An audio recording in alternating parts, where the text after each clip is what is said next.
Selamat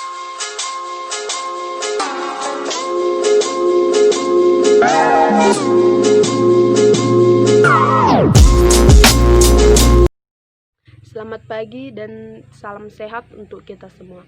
Perkenalkan, nama saya Herna Elizabeth Luman Batu, kelas 11 IPS 2, mata pelajaran Sejarah Wajib dari Ibu F. Banjarnahor.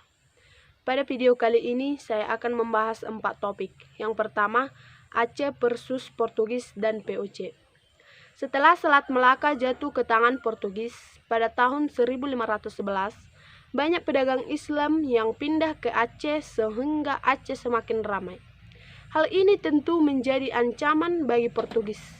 Portugis pun berusaha mengganggu kapal-kapal dagang Aceh. Aceh merencanakan perlawanan dengan cara berikut ini. Yang pertama, melengkapi kapal dagangnya dengan meriam, persenjataan, dan pasukan. Yang kedua, mendatangkan bantuan persenjataan tentara ahli dari Turki pada tahun 1567.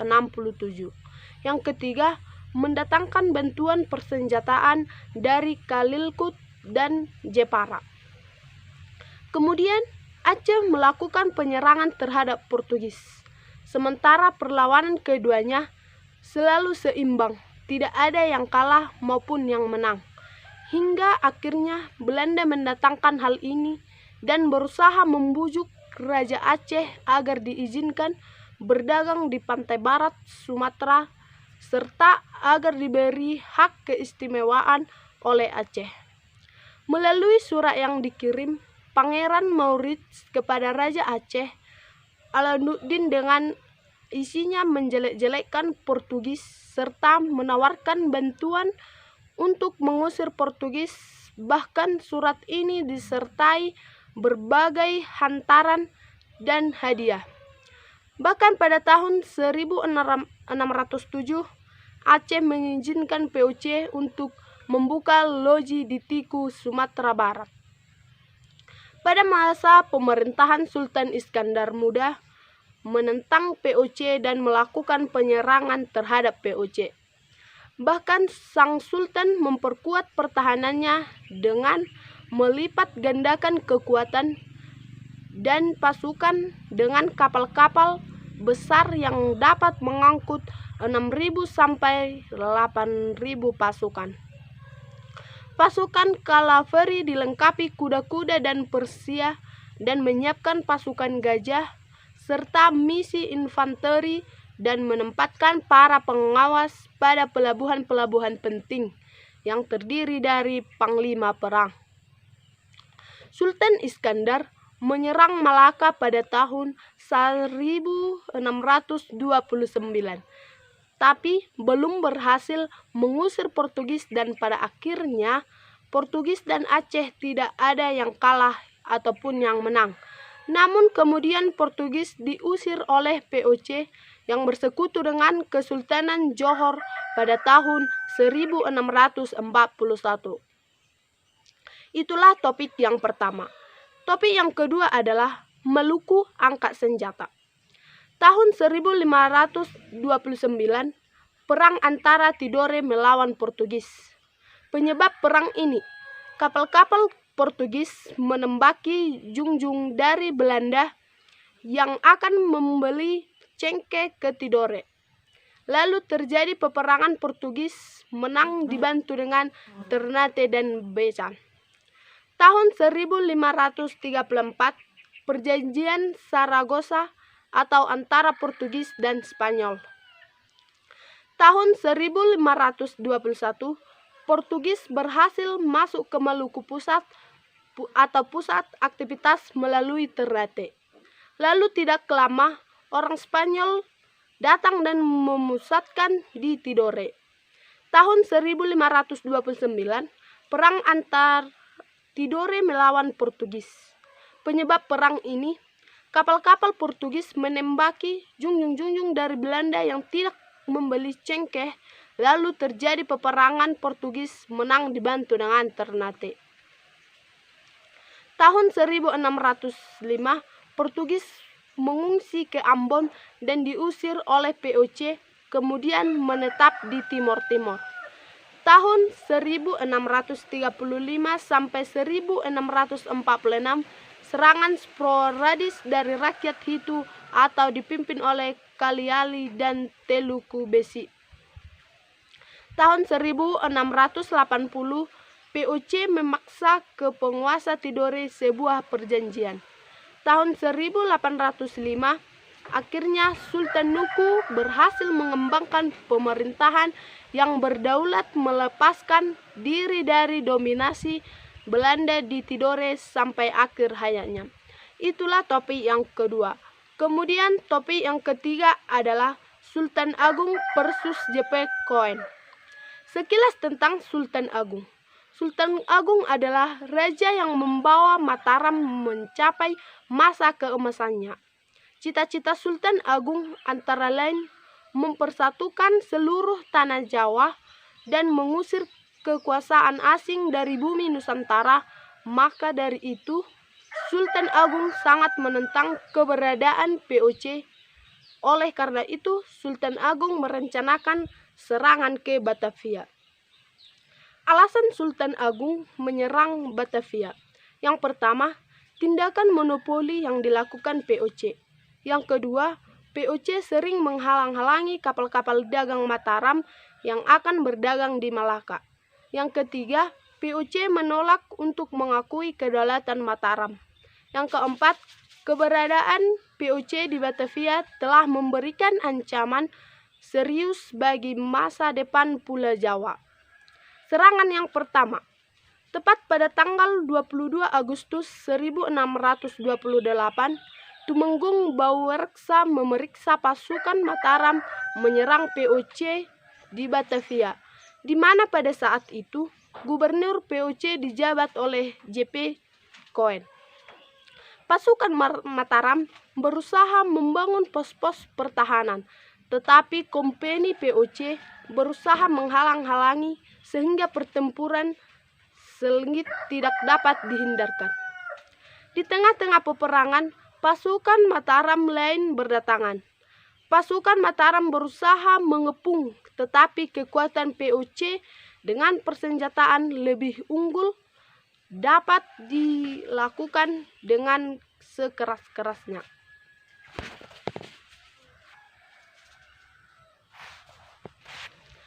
Kemudian serangan yang kedua. Tidak putus asa, Sultan Agung langsung mempersiapkan serangan kedua. Belajar dari pengalaman, ia meningkatkan jumlah kapal senjata dan makanan. Ia membangun lumbung beras untuk persediaan bahan makanan di Tegal dan Cirebon. Tahun 1629, pasukan Mataram di bawah pimpinan Tumenggung Singaranu, Ki Aki Dipati Juminah dan Dipati Purbaya. POC mengetahui persiapan pasukan Mataram, sehingga di Tegal POC menghancurkan 200 kapal Mataram, 400 rumah penduduk dan sebuah lumbung beras. Pantang mundur, dengan jumlah pasukan yang ada, pasukan Mataram berhasil menguasai dan menghancurkan benteng Hollandia. Lalu pasukan Mataram mengepung benteng Bommel tapi gagal menghancurkannya. Terdengar berita bahwa JP Koen tewas dalam penyerangan itu yang terjadi pada tanggal 21 September 1629. Dengan kondisi kritis, Belanda semakin marah dan meningkatkan kekuatannya untuk mengusir pasukan Mataram. Dengan senjata yang lebih baik dan lengkap, pasukan Mataram ditarik mundur kembali ke Mataram. Dengan demikian, serangan kedua Sultan Agung juga mengalami kegagalan. Kemudian, melemahnya kekuatan Mataram. Dengan kegagalan kedua penyerangan pasukan Mataram, membuat POC semakin berambisi untuk memaksakan monopoli dan memperluas pengaruhannya di daerah lain.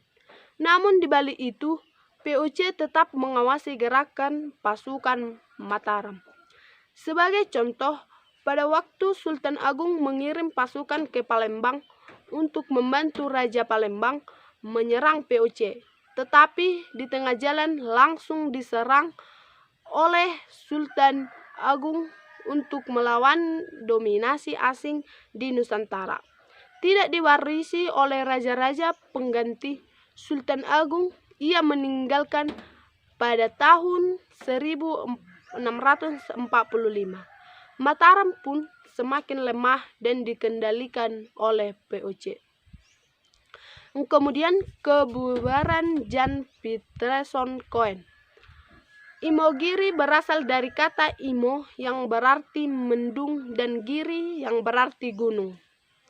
Jadi Imogiri diartikan sebagai gunung yang bermendung atau gunung yang sejuk. Konon jenazah Gubernur Jenderal POC yang pertama dan Pieterszoon Koen juga dimakamkan di Imogiri sebagai kaset alias alas pembersih kaki. Ada yang berpendapat bahwa makam JP Koen itu di Imogiri disebut sebagai makam Indranata. Badannya dibagi 3, kakinya dan tangannya ditanam di dekat anak tangga teratas. Badannya kemudian dimakamkan dengan sangat strategis. Dan kakinya dimakamkan di tangga teratas dekat pohon-pohon kurang terawat. Tubuhnya atau gembung, dada, dan perut ditanam di tengah anak-anak terbawah dari gapura si piturang dan kepalanya ditanam di atas gapura si piturang itu. Itulah topik yang ketiga. Dan topik yang terakhir adalah perlawanan Banten. Perlawanan Banten dilakukan sejak tahun 1619 oleh Kerajaan Banten saat POC berusaha hendak merebut Bandar Pelabuhan Merak, yang membuat orang Banten sangat marah dan menaruh dendam terhadap POC. Apalagi POC telah dengan sewenang-wenangnya merebut Jayakarta yang menjadi wilayah kekuasaan Kerajaan Banten dan berusaha memblokade pelabuhan dengan Kerajaan Banten. Untuk menghadapi bahaya dan ancaman Kerajaan Mataram, POC berusaha mendekati Kerajaan Banten. Tetapi Banten sudah terlanjur menaruh dendam terhadap Belanda. Pada Desember 1627, orang-orang Banten merencanakan pembunuhan terhadap JP Koen, tetapi rencana itu bocor dan telah diketahui musuh. Kemudian mereka mengamuk dan membunuh beberapa orang Belanda. Tahun 1633, ketika POC bertindak sewenang-wenang terhadap orang-orang Banten yang berlayar dan berdagang di Kepulauan Maluku, maka pecah lagi peperangan antara Banten dan POC. Orang-orang Banten adalah penganut Islam fanatik, sedangkan orang-orang Belanda adalah penganut Kristen. Orang-orang Banten yang fanatik menganggap orang-orang Belanda adalah kelompok kafir yang akan merusak kehidupan agama mereka. Hubungan antara Kerajaan Banten dan POC lebih gawat lagi ketika kerajaan itu diperintah oleh Sultan Abdul Fattah. Abdul Fattah yang dikenal gelarnya Sultan Ageng Tirtayasa pada tahun 1650 sampai 1682. Hal ini dibuktikan dengan peperangan-peperangan yang dilakukannya melawan POC atau Kompeni Belanda, baik di darat maupun di laut. Di daerah-daerah perbatasan antara Batavia dan Kerajaan Banten seperti di daerah Angke, Pesing, dan Tangerang sering terjadi pertempuran-pertempuran yang membawa korban kedua belah pihak. Untuk melawan Banten, POC membentuk pasukan-pasukan bayaran yang terdiri dari pelbagai suku bangsa seperti suku Bugis, suku Bali, suku Banda, dan lain-lainnya. Selain itu, POC juga terdiri dari berbagai suku bangsa Indonesia yang bermukim dan bertempat tinggal di Jakarta, termasuk orang-orang Cina, orang-orang Jepang, serta keturunan orang-orang Portugis yang sudah menjadi kaula atau pegawai-pegawai POC. Orang-orang Belanda sendiri yang tidak seberapa jumlahnya karena selalu berada di garis belakang, namun dengan persenjataan lengkap, bahkan mempergunakan senjata meriam. POC juga mendirikan dan memperkuat perbentengan-perbentengan mereka di perbatasan Kerajaan Banten, seperti di daerah Angke, Pesing, dan lain-lainnya. Tahun 1658 dipimpin oleh Raden Senopati Ingalaga dan Haji Wangsaraja menyerang Batavia di daerah Angke dan Tangerang. Kedatangan tentara Banten itu sudah diketahui POC melalui mata-mata dan kaki tangan mereka. POC menyiapkan pasukan-pasukannya dan segera menyongsong tentara Banten itu. Dan terjadilah pertempuran seru. Dengan kapal-kapalnya dan persenjataan meriam-meriamnya yang besar, POC mengurung serta menutup pelabuhan Banten, yang berakibat terhentinya perdagangan kerajaan Banten. Dengan cara yang demikian, POC banyak menimbulkan kerugian lawan karena hidup kerajaan itu sebagian besar bergantung kepada perdagangan. Belanda yang licik berusaha memecah belah dan mengadu domba orang-orang Banten, yang berhasil mengadu domba Sultan Ageng Tirtayasa dan putranya Sultan Haji. Akhirnya ayah dan anak itu bermusuhan dan berperang. Sultan Ageng Tirtayasa melawan POC, sedang Sultan Haji melawan POC, berpihak pada POC. Pada bulan Februari 1682, pecah perang antara Sultan Ageng Tirtayasa dan Sultan Haji. Tanggal 6 Maret 1682, POC mengirimkan bantuan di bawah pimpinan Saint Martin. Sultan Ageng Tirtayasa dipukul mundur dan bertahan di Tirtayasa. Januari 1683, Sultan Ageng Tirtayasa, Pangeran Purbaya, serta sejumlah pasukan Banten berada di Parijan atau Tangerang. Mereka tetap melanjutkan perjuangan melawan POC. Kemudian Sultan Haji mengirim surat kepada ayahnya agar datang ke istana yang curiga memenuhi undangan putranya. Tanggal 14 Maret 1683, Sultan Ageng tiba di istana dan diterima dengan baik, tetapi kemudian ditangkap dan dibawa ke Batavia. Tahun 1695, Sultan Ageng Tirtayasa wafat. Setelah Sultan Ageng wafat, sisa tentara Banten tetap mengadakan perlawanan. Setelah Kesultanan Banten dihapus oleh Belanda, perjuangan melawan penjajah dilanjut oleh rakyat Banten yang dipimpin oleh ulama dengan menggelorakan semangat perang sabil. Keadaan ini berlangsung sampai negara Republik Indonesia diproklamasikan kemerdekaannya.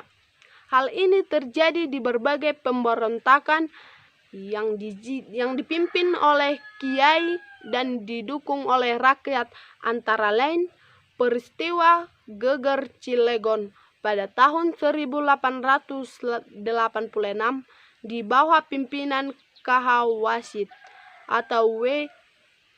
tanggal 28 Juli 1888 dan pemberontakan petani Banten pada tahun 1888. Demikianlah video pembahasan saya.